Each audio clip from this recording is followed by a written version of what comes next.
Preh-preh buah apel dari awaknya. Pucit ipegah cuk buldro.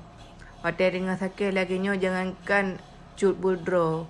Mejen hani pedo. Setidaknya bawa kek buah apel.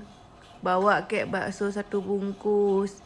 Atau bawa kek paramek untuk cut bul. Waktu lagi sehat aja bilang cut bul kesayangan.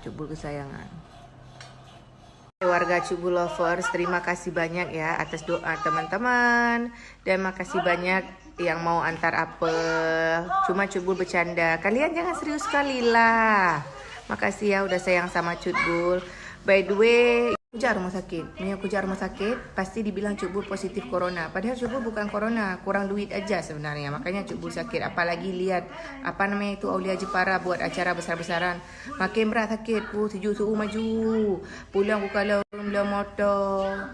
Makin titit makin sakit, makin iproh lah utah bubunya hana selera le. Pulang mi gob lo kuka selon yang sejuk. Yang lagi lah pokoknya. Makanya sakitnya gara-gara nak kukala di rororun belah motor. Makanya lo sakit. Olehnya kukala gob kara orang raya mandui posting baru siap shopping beli baju lebaran ini tu makin berat sakit. Itulah akibatnya Cukbul sakit ya. Jadi kalian jangan mikir yang bukan-bukan. Cukbul karena kurang duit aja makanya sakit. Coba banyak duit, pasti nggak sakit.